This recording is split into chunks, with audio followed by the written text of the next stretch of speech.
আসসালামু আলাইকুম বন্ধুরা, সোহানাস কিচেনে জানাই আপনাদের অনেক অনেক স্বাগত। আজকে আমি রান্না করে দেখাবো আলু দিয়ে মুরগির মাংসের লাল লাল ঝোল। চলুন দেখে নিই কি কি উপকরণ লাগবে।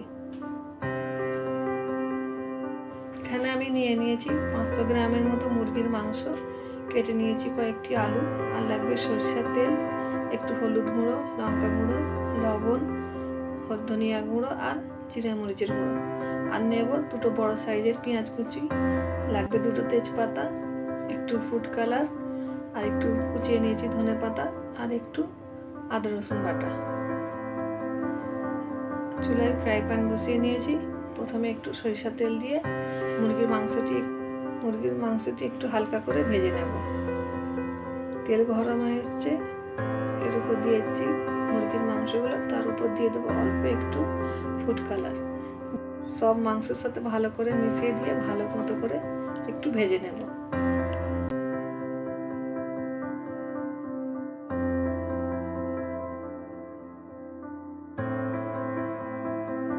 এরকম লাল হয়ে আসা পর্যন্তই ভেজে নেব, বেশি ভাজবো না।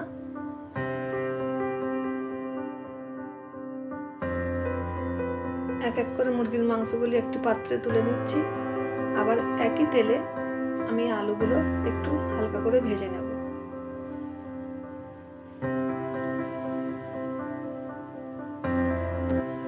এখানে আমি একটু ফুড কালার ব্যবহার করব, তবে একদম অল্প নিয়ে ভালো করে একটু ভেজে নেব।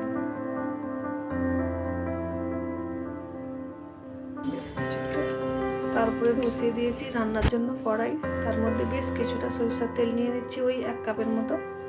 তার উপর দিয়ে দেবো একটু ফোড়ন, এই দুটো তেজপাতা, আর দেবো কিছু গোটা গরম মশলা দিয়ে ভালো করে একটু নাড়াচাড়া করে নেব। একটু সুন্দর গন্ধ আসা পর্যন্ত অপেক্ষা করব। একটু সুন্দর গন্ধ বের হলেই তার উপর দিয়ে দেবো কেটে রাখা পেঁয়াজগুলি।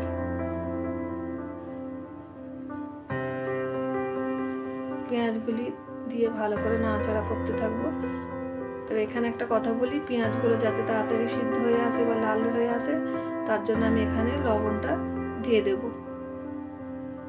লবণটা দিলে তাড়াতাড়ি পেঁয়াজটা লাল হয়ে যাবে। পেঁয়াজগুলি আমার লাল লাল করে ভাজা হয়ে গিয়েছে। এরপর আমি এক এক করে মশলাগুলো দিয়ে দেবো। এখানে আমি হলুদ একেবারে অল্প দিয়েছি, হাফ চামচের একটু কম, কারণ মুরগির মাংসে যত হলুদ কম দেবেন ততটাই কালার সুন্দর আসবে। এবারে মশলাগুলো আমি দিয়ে দেবো, দিয়ে ভালো মতো করে কষতে থাকবো।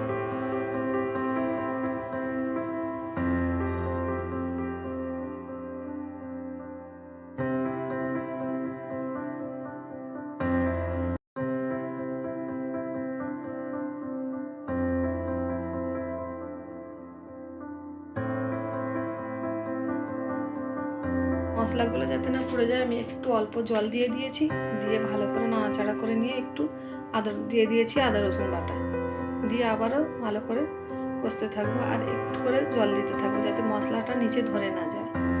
এইভাবে কষতে থাকবো। এইরকম তেল ছেড়ে আসলে মশলা থেকে তার উপর দিয়ে দেব ভেজে রাখা আলুগুলো দিয়ে ভালো মতো করে কষে নেব।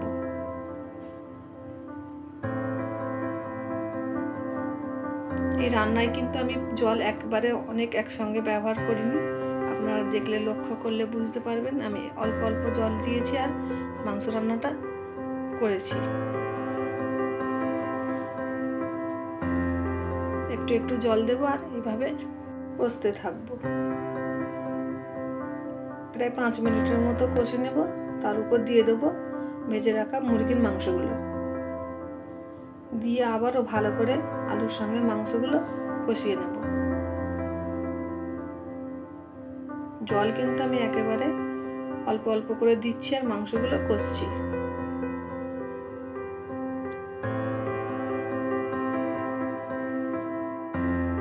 মাংসটি কষানো আমার প্রায় শেষ। এবারে আমি 1 কাপের মতো জল দিয়ে দিয়েছি।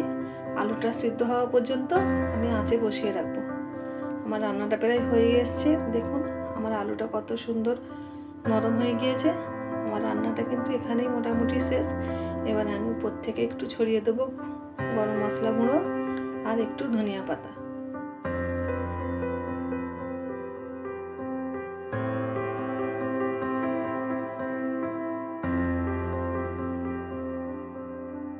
আমার রান্নাটা কিন্তু হয়ে গিয়েছে, এবার আমি ঢাকনা বন্ধ করে রেখে দেব।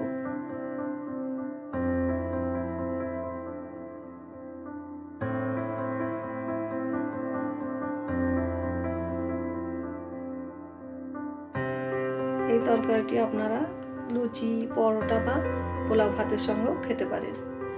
তাহলে বন্ধুরা, আমার রান্নাটি যদি ভালো লেগে থাকে আমার চ্যানেলটিকে সাবস্ক্রাইব করে দেবেন আর লাইক, কমেন্ট, শেয়ার করে দেবেন। আল্লাহ হাফেজ।